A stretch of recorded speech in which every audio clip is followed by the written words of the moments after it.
Hello everyone. Alright, so we are going to get into chapter 15 and we're going to be focusing strictly on flux core. This is just going to be talking about the basics of it and the understanding.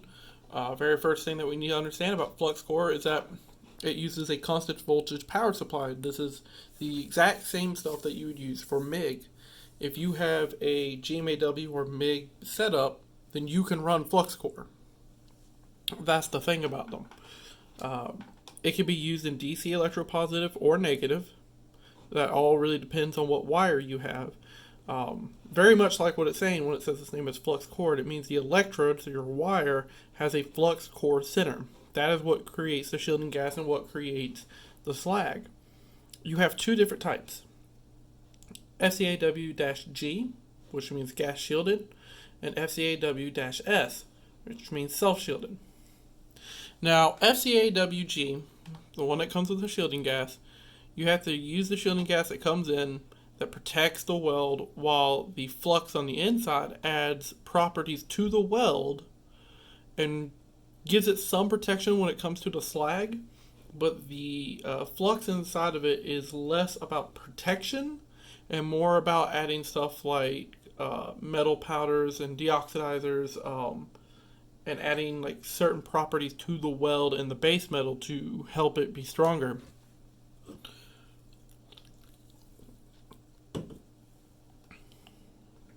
FCAW-S doesn't have that, and the slag itself, much like if you were stick welding, actually protects the weld. Now, it does add some properties to the metal, of course. It does add some of the same things that this one does. But its more main job is to protect the weld, so it comes on a little bit heavier. Just a note, if you notice, you have a nozzle here. You have your cup or your gas lens, whatever one you want to call them. And on this one, you don't need it. You just need a contact tip. There's nothing else that you need. So what are the advantages of flux core compared to, say, stick welding? Very similar to GMAW. There's no need to stop to change electrodes. It uses similar equipment as GMAW, so once you have one, you have both. It's a faster welding speed than stick welding. The electrodes add some alloying elements because of the flux. The electrodes provide shielding gas because of the flux, and of course it provides flux, it provides slag to protect the metal and protect your weld. And it's extremely deep penetration. And flux core -S can be used without shielding gas. It can be used in all welding positions. So this one, your -S, not needing shielding gas means that if you're out, say, out in the middle of nowhere doing a job, and instead of carrying this 30, 40, 50 pound cylinder that costs a couple of $100, and if something happens can be extremely dangerous, you don't need that. You don't need the extra hoses and the regulators, the flow meters, and any of that stuff. And you don't have to worry about the shielding gas going out because you don't need it. So this is very much similar to stick welding, that as long as you're not welding in a really bad environment, it can weld. Well, here are some of the disadvantages. Once again, very much like MIG, the cost for the equipment is a lot more than stick welding. Some weld joints are hard to reach.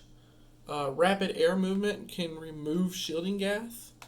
So the ones that actually require that, if air gets behind it or there's just too much wind or something, it can cause porosity. Electrode wire is more expensive than regular MIG welding. Because of the extra flux in the center of it, it costs more to produce it. And if it costs more to produce, it costs more to buy it. And you have to think, if you use an 035 wire for MIG, if you use an 045 wire for flux core, you're actually putting down less material from the wire than from MIG. And that's because half of your weld is just going to a amount of slag. It's very much like stick welding with like a 70-18 or a 60-10.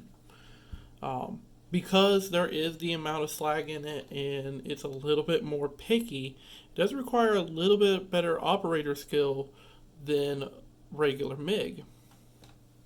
And of course, very similar to stick welding, one of the disadvantages it has is that you have to clean up. You have to remove the slag, you have to wire brush it.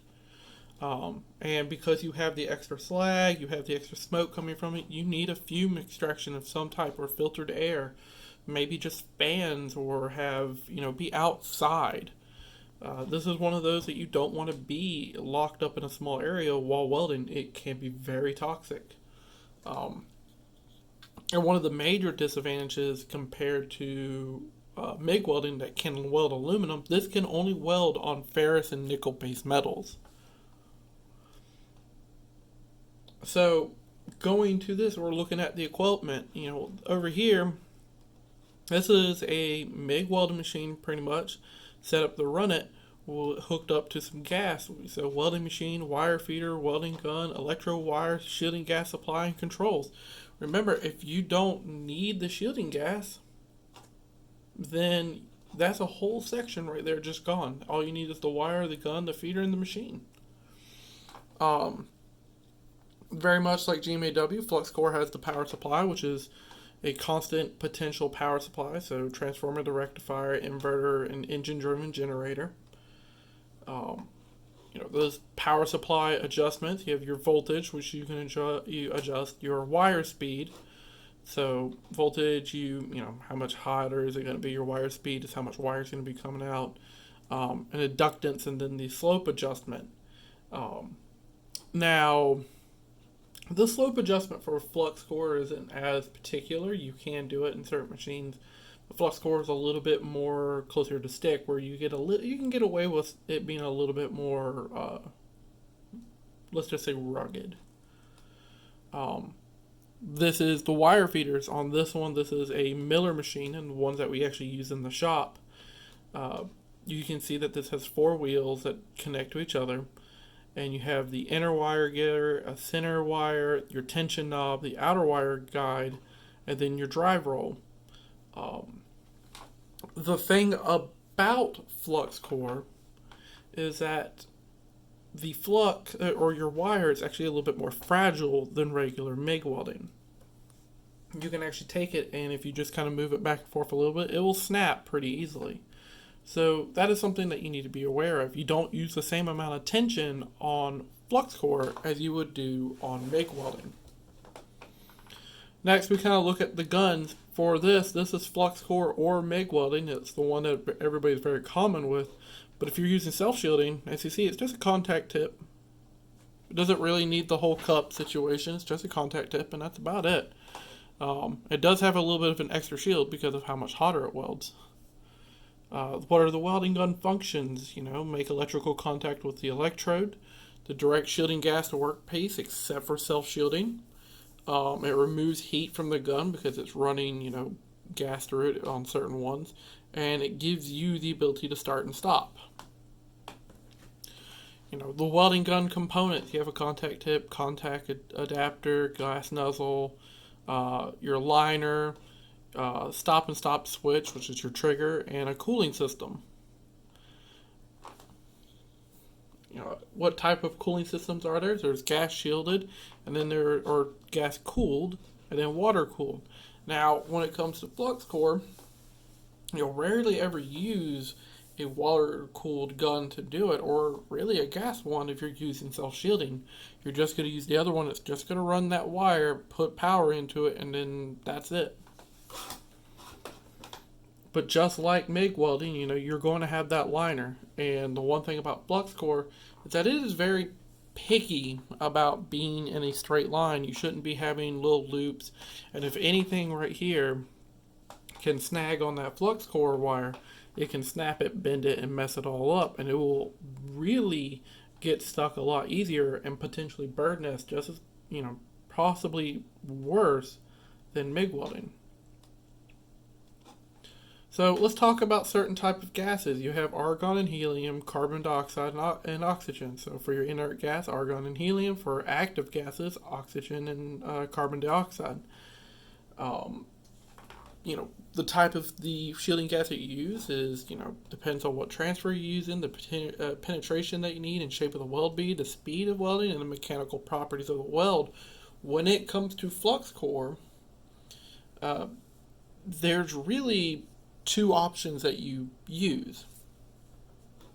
it's pure carbon dioxide, or it's a 75-25, so 75% argon and 25% carbon dioxide.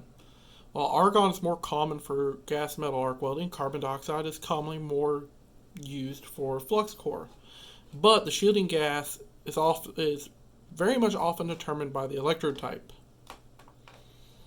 So just seeing different types of gases right here, you see argon has this type of thing, has a little bit of a undercut here. Helium is very wide out like that. Carbon dioxide is highly penetrating.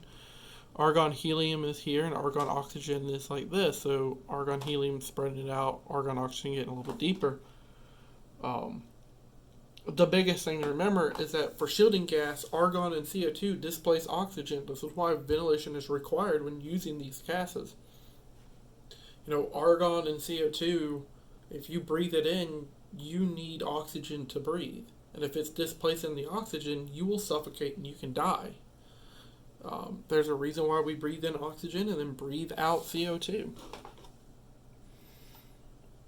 Of course, just like MIG welding, if you're using the gas shielded or dual shielded, gas shielding, you need a gas cylinder safety system. Make sure that you're handling it properly. Make sure that you're putting your caps on. Protect the cylinder valve. Make sure that everything is tight, that you're using straps to put it down or chains or some type. Make sure that you're storing your cylinders upright. Make sure that if they're stored, they're up on a wall or column or hand truck, and that they're secure. All the stuff, everything that's the same. And then you have regulators and flow meters. The regulator reduces cylinder pressure to the working pressure, and the flow meter controls the amount of gas to the welding gun. So this is actually hooked up to your cylinder. It reduces it. So this is the pressure inside of your cylinder. And then it brings it out to your flow meter that's using a lot less CFP so that it can get out to your actual workpiece. But what type of protective clothing do you need? Well, you need a fire-resistant or leather coating. You need padded leggings without cuffs or blue jeans or something like that. Make sure your buttons aren't wide open so stuff can fall in them. You should not be wearing a hoodie while you're flux core welding. For flux core, a number 11 to 14 lens. Maybe hat and leathers for out of position welding so that you're not burning your head or your neck or your lap.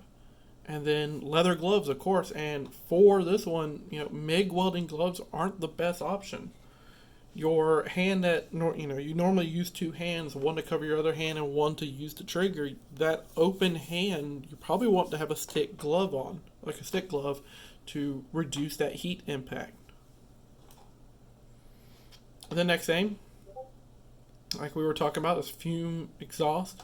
Over here you can actually see the exhaust that will actually try to pick up the gas and suck it out and go through a duct. Or there's actual special tips, one where while it's welding, it's taking out the gas.